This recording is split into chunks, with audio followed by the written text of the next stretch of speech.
on the position of the opposition. And allow me to start with you, Mr. Waweru. And this is also just a follow-up of the fact that we had your leader, and that is Dr. Ekuru Aukot, on Thursday, who basically pronounced the opposition, as we knew it, NASA, as non-existent by virtue of the fact that we have ODM leader Raila Odinga and Kalonzo Musyoka having, well, working with the government. Do you agree with these sentiments? I totally agree and associate with his sentiments. And for one, that the opposition, NASA as the opposition, is no longer, is non-existent. You cannot oppose a government that you are working in. One of the things that you also have to do is also to define what is opposition. In fact, what has happened by NASA leaders joining government, they have just confirmed that there was no opposition in this country. That is opposition in Parliament. If you look at what has been happening, what are the proposals, what are the solutions that have been provided by the opposition? To us, as that way, we see opposition politics as a way a political party or a coalition should demonstrate to the public that they have capability to run the government better than the current government. And you don't think NASA... You cannot be able to demonstrate that when you are already in a government. In the last few years, since 2013, what are the proposals that have really outstanding proposals at NASA, or what was called the rebranded NASA, Okoa Kenya, the CORD coalition, demonstrated that they could have actually run government better than the current government. We believe that you should actually be able to demonstrate with the solutions and demonstrate that this is what we can do. In fact, this country, for a very long time, we have been confusing hooliganism, buffoonery, as opposition. So are you saying that is what actually is not there? That is what we are missing. And I actually even challenge the media. Look at the ideas, what we have brought on board as third way in the whole of this year. In fact, even if you compare it to what NASA or CORD had done in the last 5 or 6 years, it is nothing. Good ideas which can actually propel this country far much ahead. Okay. Allow me to bring in Edwin Sifuna, who's the Secretary General for ODM, also a member of NASA. What are your comments to that? That basically what the opposition, NASA, has done so far, according to him, is, well, would be termed as nothing. First of all, I want to associate myself with the comments of Honorable Musalia Mudavadi when he says that the opposition has to be looked at as an institution and not as an individual. But personally, I get quite miffed when I hear people from nondescript political entities criticizing the opposition. You know, it has become very fashionable to throw barbs at the ODM or at the opposition leader, Raila Odinga. So that I remember after the repeat elections of October 26th, the person who ran there as an opposition candidate was actually Ekuru Aukot. And after that election, he declared himself as the official leader of opposition. Since then, we have seen very little in terms of what he's talking about. I don't know which ideas are these that the Third Way Alliance has put forward. The truth of the matter is that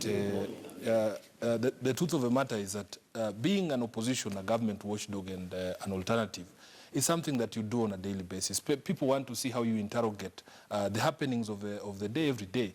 And you have to have gravitas. Not every person can style themselves as a leader of opposition. You have to have the gravitas. People need to take you seriously. I mean, it is possible that every person can talk and express ideas everywhere. In fact, at the local bars, everybody is an expert on what we should be doing well. But nobody listens to those people because they have no gravitas. What I want to encourage, and the one thing that I have always hoped to learn from Raila Odinga, is first of all, how do you earn the respect and the trust of Kenyans, so that when you speak, you're speaking for them and not just for you, to yourself.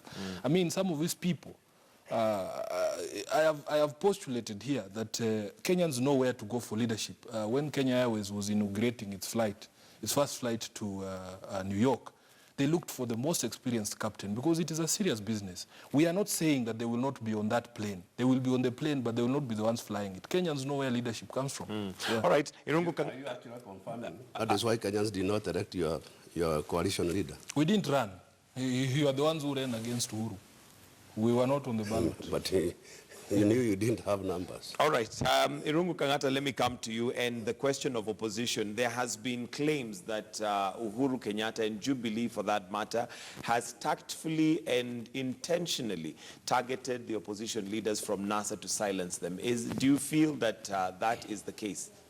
No, it is not true. I think the idea of the so-called handshake is not to emasculate the opposition.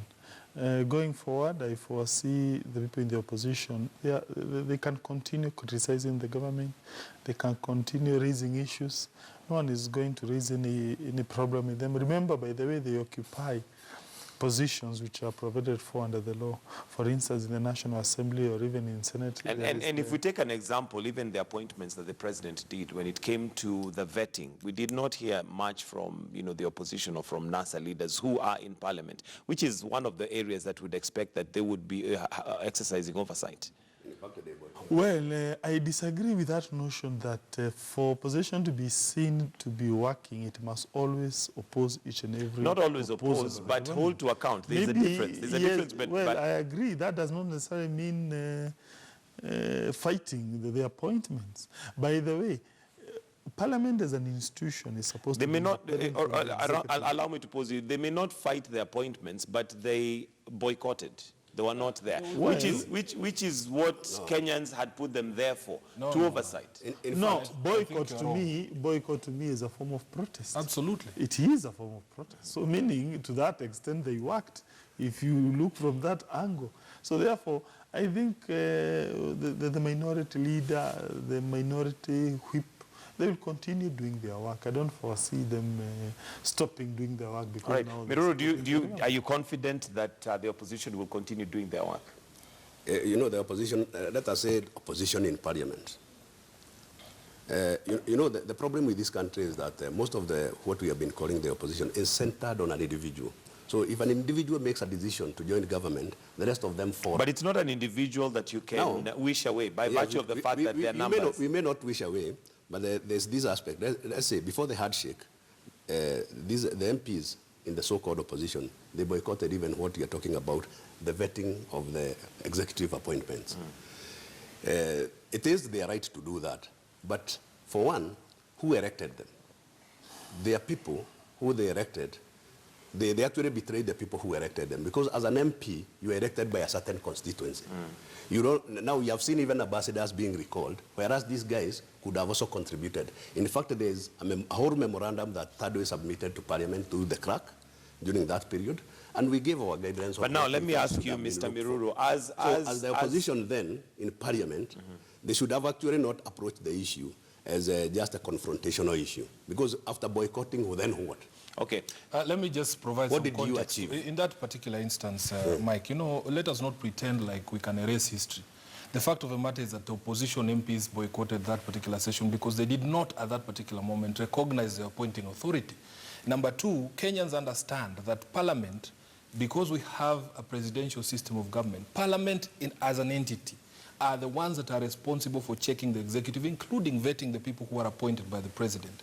Now, what has happened in the previous parliament, because of our brother's tyranny of numbers, we have seen that they've been steamrolling whatever it is proposals that are made by the executive, because some of our friends from Jubilee Party actually thought that they were, by virtue of being members of the Jubilee Party, an extension or an appendage of the executive, which is why we are saying that for us as a party, we are looking at the holistic experience that Kenyans have had with this particular constitution and beginning a conversation and saying, really, is this system that we put in place working for us, when we have seen that sometimes Parliament abdicates its role because of the nature of our politics, is that there is a strong figure that people then follow, and that if that person is in the executive, some of us who are even members of Parliament forget that we have a role as Parliament to oversight the person who's in the executive, and we think that we are part of it.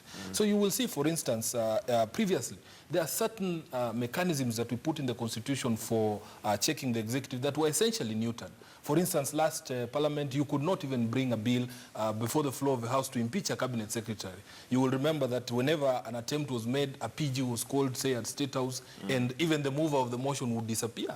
So that Parliament essentially neutered the specter of, for instance, impeachment of a president when in the period between 2013 and 2017, we as opposition raised very serious questions as to why the president could not be impeached, for instance, for violating the constitution, disobedience of court orders. There were very many instances. But the parliamentary majority of Jubilee had removed the specter of impeachment as a tool of checking the executive, which is why we are saying let us have a conversation as Kenyans. Is the system of government, is the system of the structure of government that we put in place working for us in our All right, and what is the opposition?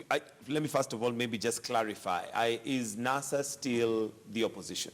We believe that, basically I speak for ODM. I don't speak for NASA. They have their own spokespeople. Okay. But as ODM, I believe that we are doing what we are expected to do on a daily basis. We will, we will keep getting bashed from time to time about some of the decisions that we take. We have been criticized, for instance, for supporting the proposal on the increment on VAT on fuel products. But people must understand that everybody forgets actually that the support that we gave was a conditional support. We did offer alternative thinking as to managing our budget, balancing our budget. For instance, when we say that, okay, we realize that if you do not plug this gap, you might not have a budget that balances, but in the period between now and the next budget, we want you to try cutting government spending in terms of wastage and things that are not necessarily core government business. We want you to repatriate the funds that have been stashed away in foreign jurisdictions that many countries have said are available for us. We want you to fight corruption and that we will review within a year to see the performance. See where we are. Year, all right. We don't overburden Kenyans. I think I need to respond to that issue on VAT. I think Sifuna is completely ignorant of where this VAT issue came from. The VAT Act was actually passed in Parliament jointly by what was ULP and TNA and ODM in 2013. No. In 2013. The VAT Act second schedule, section B, is what lists what should be the transition clause of moving petroleum products to a VAT-able position. That means there was only a 2-year transition period between 2013 and the next period, which was supposed, it was actually to be implemented in 2016. Then it has, during every year, the finance bill, it was postponed. It was actually, even without Parliament operationalizing it, the time was ripe for that. Yep. So the cost of all this VAT on petroleum was not actually an issue of this year. It was jointly passed in Parliament. I remember when this VAT Act was passed in Parliament, there was very little opposition from any quarters in Parliament in 2013. Then, come 2017, they support the 8% VAT on petroleum, which was actually not a reduction from 16. It was actually an increase from 0 to 8. Yeah. So the correct position is they were part of the people who created the law. And we can get it from the Hansard. ODM MPs were part and parcel of the people who voted for the VAT Act in 2013. You know, when we were replacing Cap 476, the old VAT Act, we were replacing it because of various issues.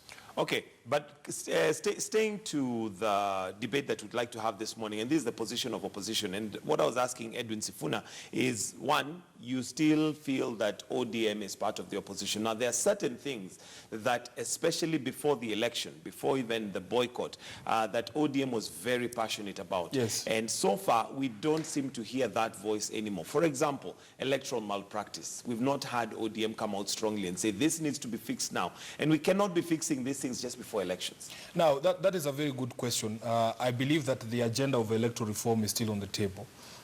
Number one, if you look at the MOU that was signed between Honorable Raila Odinga and Uhuru Kenyatta, the question of divisive election is one of the 9 issues that was identified that Kenyans must have a conversation about why is it that every time we have elections it is so acrimonious? What is it that we don't get right? It is a discussion about the electoral body, for instance, how we conduct our elections. That is a broader conversation that we're having. Even now, when we are talking about the possibility of a referendum in the coming days, we are talking about strengthening these institutions that run and conduct elections. We want to have a structured discussion about the electoral injustices that have happened. What is it that has gone wrong, so that going forward we have elections that are actually credible? And that is why we keep repeating that those people who are wasting time talking about 2022, when we have not really looked at the problems, the pitfalls that await Kenyans every time there is an election, then you're wasting time. So that conversation is on the table. There are 8 other issues in terms of equity, for instance, distribution of resources, what the MOU calls shared prosperity. There's questions of corruption there, and you can see that every time there is an effort to fight corruption, we support the government and say yes, but we always have a word of caution. For instance, when the prosecution for Mwilu began, we raised the question and we said, please let this not be a wish hunt, because when you go to, for somebody high up in the judiciary as that one, you must have solid evidence. And we're coming back from a position whereby previously the DPP has cleared for prosecution cases that have not gone anywhere. So for us as an opposition, we have continued to speak about these things. And it is you in the media to look for the voices that are making these noises, because as my brother said, unfortunately in the past we have associated politics and opposition with a single individual, so that even if Sifuna were to call a press conference here as a Secretary General of ODM and say these things, you people in the media would probably not give it prominence. You are waiting for my party leader to speak. Irungu Kangata, let me bring you in, and your thoughts on the way forward, especially given that there are many things that Kenyans feel had not been addressed during the elections, but now with the handshake, they seem to have taken a backbench. I disagree with that conclusion, the reason being that the handshake between Uhuru Kenyatta and the former Prime Minister Raila Odinga contains several issues which are going to be tackled together. One includes the so-called committee that has been constituted, which may as well propose... The Building Bridges Initiative Committee, which many have asked the question as to what really new they can bring on board when we still have so many reports. For instance, the TJRC report, the Waki report, the Ndungu report. All those are still reports that have not been implemented. What is the Building Bridges Initiative going to really bring on board? Of course, No, when, for instance, the current constitution, it was a product of some certain committees which sat down and agreed. The IPPG, recall the reforms that were conducted, I think, in the year 1997 or thereabout. It was certain committees that used to meet. Remember even the repeal of the Section 2A of the old constitution in 1991. It was again the Saitoti Committee which made that proposal. So the point is, there has been several changes which result out of committees sitting down and making recommendations. Of course, I'm also aware of several committees that have sat and whose recommendations have not been implemented. I can give you an assurance that this committee, what is going to be recommended, it is going to be brought before Parliament, and we are going most likely to adopt that which is a good proposal. And some of the areas I foresee they may consider is the area about elections. How do we manage our elections? That may call for... I think I need to you will have your time. I have not spoken for a long time. Now, for now, for instance, there's that agitation for changes to the new constitution. There's every likelihood that will be a proposal of that committee. You have seen several politicians acceding to that proposal. The former Prime Minister, the Deputy President, several parliamentarians. So it is something that is gaining traction, that we need to change the Constitution. So therefore, I think we are progressing well. Ideas from the opposition are being accepted by various stakeholders. Like now that proposal for changing the Constitution, it appears it's something that is fairly being popular. discussed. All right, so, you see, whereas I would agree that we have to reform how we do elections in this country, I would wish to point out something. We also, the issue that our elections are always very divisive is actually can be traced to individuals. is actually because of driving dangerous politics in this country, tribal-based politics, where you ensure you pit tribes against each other. If you can trace it to individuals, of course we can trace it to individuals. In fact, and this is not new. Well, I'm asking who the individuals are, because then we don't want to just discuss the people who read these coalitions, which actually have led us to where we are now. One of the things, they are known individuals, they are in public domain. What we should actually do is first of all to agree. Do you want to name them? Listen, we know the driver. Everyone knows who has been driving which coalition. We don't know. But what is here is, and also refusal to accept defeat. Last year, Third Way was part of the group. Together, we got enjoined the case to the NASA's case to the Supreme Court. And we brought in a perspective that nobody else had brought in, that there were constituencies that had 34 Bs. And that is how we were able to actually secure even the nullification of the results. Okay, without going too much into... I need to explain this because you cannot get the election nullified. Then you go to the street, start claiming that I had 8.4 million votes, whereas you did not pitch for that in court. In fact, these guys, they had claimed that they had a tallying center. They had adopted every polling station. When we went to the Supreme Court for the nullification petition, for the presidential petition, what we proved was about irregularities and illegalities, about systems. Nobody pitched for numbers. When you go now out there, and you know how Kenya politics is polarized, you swear yourself as president, you claim you had 8.4 million votes. That is pitting these tribes which had been, because there was nothing, no, listen. You know, Kenyan politics is basically currently, and in the all right, Miruru, based on tribes. So when we make such a claim, Miruru, allow me to stop you, because pitting people against Miruru, each other. as we continue to talk about that, what is Third Way Alliance doing to change that narrative? Talk about yourselves for a going change. back to what Kenyan politics are, and it's about tribal. But tell us about Third Way Alliance and the initiative and what they're doing to ensure that we change that landscape. You know, what we have said is very simple and clear. We have, like, the Supreme Court judgment of last year. We have various judgments from various courts about election nullifications due to, say, various irregularities. Let us see the DPP going down and punishing the people. Law is already there. You can know if we had two duplicate 34 Bs in a certain, who created them. Mike, what we need is an investigation. This is a crime. Go get the person who did the crime. You see, you don't need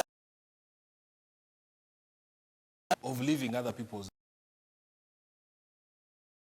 what we have done wrong. But when you place the question to him, just tell us about that. Actually, he should be supporting. One of the things that should actually be supporting what I'm saying, because what we are saying, let us punish. Okay, one at a time. I'm coming to what you're saying. What you're saying is not your original idea. It's not a Third Way Alliance idea.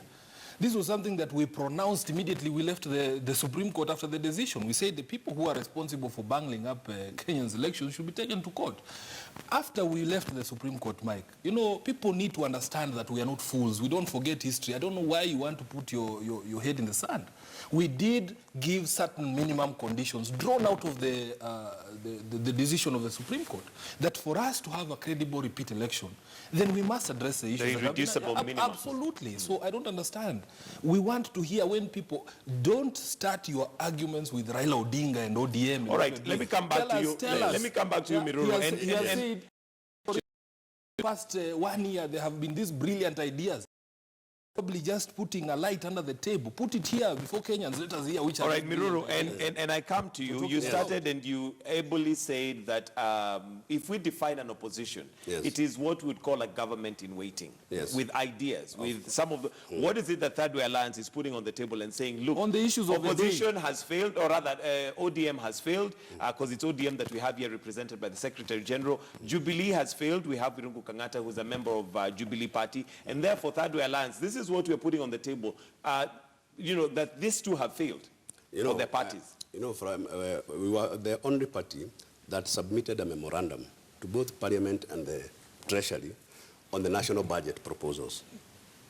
Number two, we are the only party that wrote to Parliament opposing the Division of Revenue Bill, number 7 of 2018, a bill that actually was unconstitutional and which denied counties almost 150 billion shillings. and it went through even with an opposition in Parliament. Because this bill was actually based, the revenue was shared based on the revenues of 2013-2014 instead of 2016-2017, the most recent audited revenues, as provided under Article 203 and 229 of the Constitution of Kenya. The bill was just passed. There was an opposition in Parliament. We petitioned. They didn't listen to us because of this competitiveness in politics. So in fact, we went to the Senate committee and presented our proposals. Number 3, we were also opposed to the tax laws amendment bill, which was proposing to move some products from zero-rated to exempt. For example, processed milk, unga, whose effect is once you move a product from zero-rated to exempt status, it becomes expensive because the manufacturer of those goods are unable to claim VAT. Both laws were also passed. The law was actually also passed without scrutiny, exposing wananchi to high cost of living.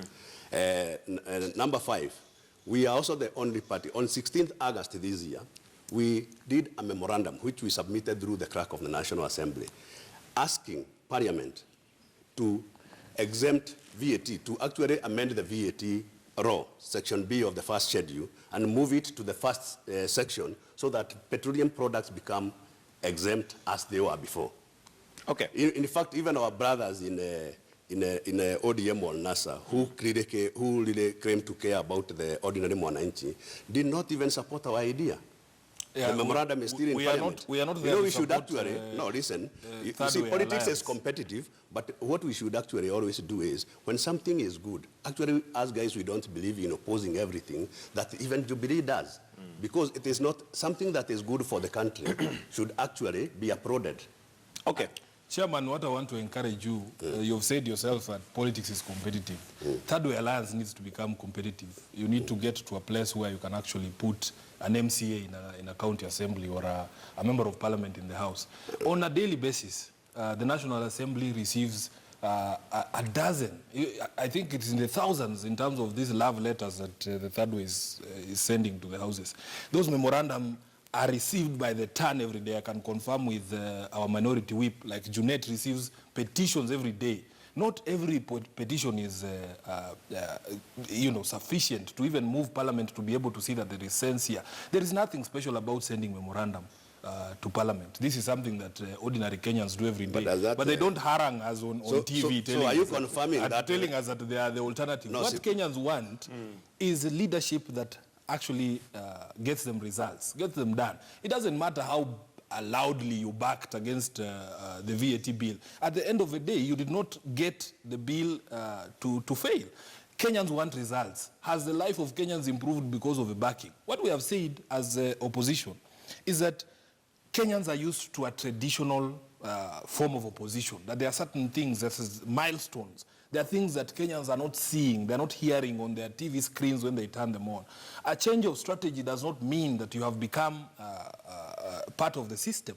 We have made clear, in fact, I was with Raila Odinga when he met the delegation from Embu on Thursday, and the same question was posed to him, and he said that, really, I am not part of government. If we were part of government, we would know we were part of government, so that we would be able to share the blame, just like people believe that we are sharing benefit. But as much as it says it's not part of government, what does part of government mean when some of those things, like I mentioned, that had been brought up earlier, seem to be silent? He was very vocal. And one of the things that we started by saying is the building of credibility. We cannot ignore or wish away the position that Raila Odinga has in this country. Yes. Why? Because he has built credibility over time.